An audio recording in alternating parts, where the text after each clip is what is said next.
Princess Celira of House Thelverin stood on the crystal balcony overlooking the luminous court, her orange skin catching the twin sun's light like polished amber. Her blonde hair, rare among her people, cascaded down her back in waves that seemed to shimmer with their own internal glow. Below, the assembled nobles whispered and stared, as they always did. "Your radiance illuminates us all," Lord Kethris proclaimed, bowing so low his ceremonial horns nearly touched the floor. "To gaze upon you is to witness perfection itself." Celira smiled the smile she'd perfected over 23 sickles, gracious, distant, untouchable. "You honor me, Lord Kethris." But the words felt hollow, as they always did. They praised her skin's luminescence, her hair's golden brilliance, the elegant curve of her features. They composed poetry about her grace, challenged each other to duels for her favor, and presented elaborate gifts wrapped in flowery speeches. Yet not one of them had ever asked what she thought about the Empire's expansion policies, or whether she enjoyed the traditional dances she performed so flawlessly, or if she ever felt suffocated by the weight of admiration. She was a symbol, a prize, a beautiful ornament in her father's court.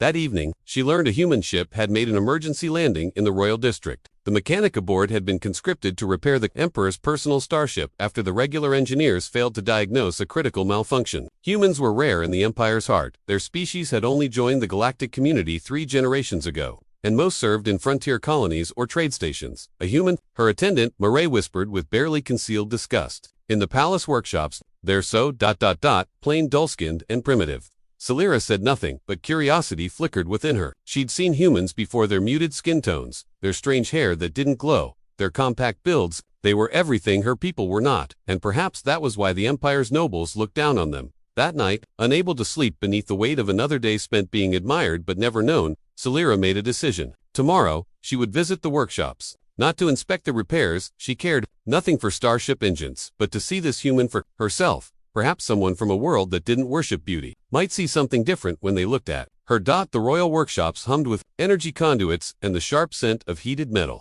Celira dismissed her guards at the entrance. She needed no protection here, and she wanted no witnesses to her curiosity. She found him beneath the starship's primary drive, only his legs visible as he worked. Grease-stained pants, worn boots, utterly unremarkable. When he slid out on the mechanic's crawler, she got her first clear look at him. He was human, certainly tan skin marked with the honest dirt of labor, dark hair pushed back carelessly, and eyes the color of Earth's skies in the database images. He glanced at her, then returned to examining a calibration tool in his hands. No bow, no gasp, no proclamation of her radiance. "You're in my light," he said simply, gesturing to where her shadow fell across his work. Celira blinked, too stunned to move. "Do you know who I am?" "Princess Celira." He stood, wiping his hands on a rag. "Your radiance, if we're being formal, was there something you needed? Or are you here to ensure I'm not sabotaging the Imperial fleet?" His tone wasn't rude, exactly, just matter-of-fact, direct, as if she were simply another person interrupting his work. "I should realize she had no prepared reason for being here. I wanted to see how the repairs were progressing,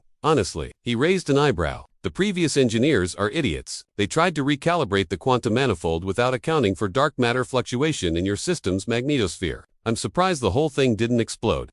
He spoke to her like a colleague, like an equal. The novelty was intoxicating. "How long have you been working on she asked, stepping closer.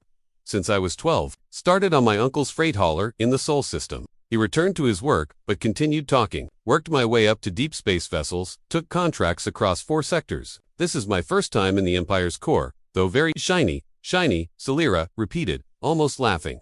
"Everything glows here. The buildings, the ships, your people. It's beautiful, I'll give you that, but beauty doesn't keep engines running." He glanced at her again. "No offense. Your radiance." "Celira," she said impulsively. "Just say Lara." He studied her for a moment, something shifting in his expression. "Marcus Webb." "Just Marcus, if we're dropping titles." For the first time in years, Celira felt something beyond the suffocating weight of admiration. She felt seen not as a radiant princess, but as a person standing in another person's light. Celira began finding reasons to visit the workshops. At first, she told herself it was mere curiosity about human customs, about the wider galaxy beyond the Empire's obsession with luminescence and lineage. But she knew the truth. Marcus asked her questions no one else ever had. "Do you actually enjoy all those ceremonies?" he asked one afternoon, calibrating a thruster array while she sat on a supply crate. Having abandoned all pretense of royal dignity, she considered lying, offering the practiced response about honor and tradition. Instead, she said, "They're exhausting. The Festival of Radiance lasts 3 days. 3 days of standing perfectly still while people compose poetry about my skin tone and hair color. I'm not allowed to speak, only to embody beauty." She paused. "I've never told anyone that before." Marcus looked up from his work. "That sounds lonely." It is. The admission felt like opening a sealed door. Everyone wants to possess me, or be near me, or bask in my reflected glory. But no one wants to know me. What do you want? He asked. Beyond the throne and the ceremonies, what do you actually want? No one had ever asked her that. I want to matter for more than genetics and appearance. I want to study xenobiology to understand the species joining our empire and why they think so differently from us. I want to travel to worlds where no one knows my name and see if I can be someone else entirely. She met his eyes. I want to be more than decorative. You are more than decorative, Marcus said quietly. You're curious, intelligent, and brave enough to sneak into workshops to talk to a grease-stained mechanic instead of attending whatever glittering event you're supposed to be at right now. She'd missed the evening reception. She didn't care. After that, they began meeting in the palace's hidden gardens after sunset, where the bioluminescent flowers provided the only light and the guards never patrolled. Marcus told her about Earth, about oceans and seasons, about his sister who taught children, about cities that never stopped moving. She told him about the pressure of perfection, about her father's plans to marry her to Lord Vorthian's son to secure a political alliance, about her secret fear that she'd live her entire life as a beautiful statue. You're not a statue, Marcus said one night, sitting beside her beneath a silver-leafed tree. Statues don't ask difficult questions or challenge assumptions. You're a person who's been forced into a cage made of other people's expectations. And what if I can't escape it? He looked at Horelli, looked past the orange skin and golden hair, past the royal bearing and flawless grace. Then at least you'll know there's one person in the galaxy who sees you. The real you. Celera felt something crack inside her chest. Something that had been frozen for too long. She reached for his hand, and for the first time in her life, she touched someone who didn't tremble at the honor. The summons came on the morning Marcus completed the starship repairs. Emperor Thelvarin himself requested her presence in the throne room, and Celera knew with cold certainty what awaited her. Her father sat beneath the arch of radiance, his orange skin deepened to bronze with age, his silver hair crowned with light-conducting crystals. Beside him stood Lord Vorthian and his son, Kelthros, a young noble whose violet eyes and perfectly symmetrical features had won him admiration across 3 systems. Daughter, the Emperor said, his voice resonating through the chamber, the time has come to fulfill your destiny. Lord Kelthros has proven himself worthy through conquest and devotion. Your union will strengthen the Empire and produce heirs of unparalleled radiance. Kelthros bowed with practiced elegance. To be graced with your light would be my life's greatest honor, Princess. Celera's throat tightened. Another man who wanted to possess her glow, not know her heart. Father, the ceremony will take place in 3 cycles. The Emperor continued, as if she hadn't spoken. The entire Empire will celebrate. You should be honored. Say, Lord Kelthros has refused 6 other matches, waiting for you. Because I'm the ultimate prize, she thought bitterly, the most beautiful ornament for his collection. She wanted to scream, to refuse to run, but royal daughters didn't run. They stood perfectly still and embodied beauty. As you command, Father, she heard herself say. That night, she fled to the hidden garden, tears streaming down her face for the first time since childhood. Marcus found her there, and without a word, he held her while she broke apart. He doesn't see me, she whispered against his shoulder. None of them do. I'll spend my life being admired and never known. I'll have children who'll be raised to be symbols like me, and I'll die having never been real. Then don't marry him, Marcus said fiercely. Run away. Come with me. I can take you anywhere in the galaxy. I can't abandon my people. Your people will survive without a decorative princess. But will you survive without yourself? She pulled back to look at him, this human mechanic who'd somehow become the only person who mattered. What are you saying? I'm saying I love you. Not your radiance, not your bloodline you. The woman who wants to study xenobiology and ask difficult questions. The person hiding beneath all that forced perfection. He cupped her face gently. And I think you love me too. I do, she breathed. The truth of it, overwhelming. But the Empire will replace you. They always do. But you'll never replace yourself if you let them lock you in this cage. Celera looked toward the palace, glowing against the night sky. Then she looked at Marcus. At freedom and choice, and the terrifying possibility of being genuinely loved.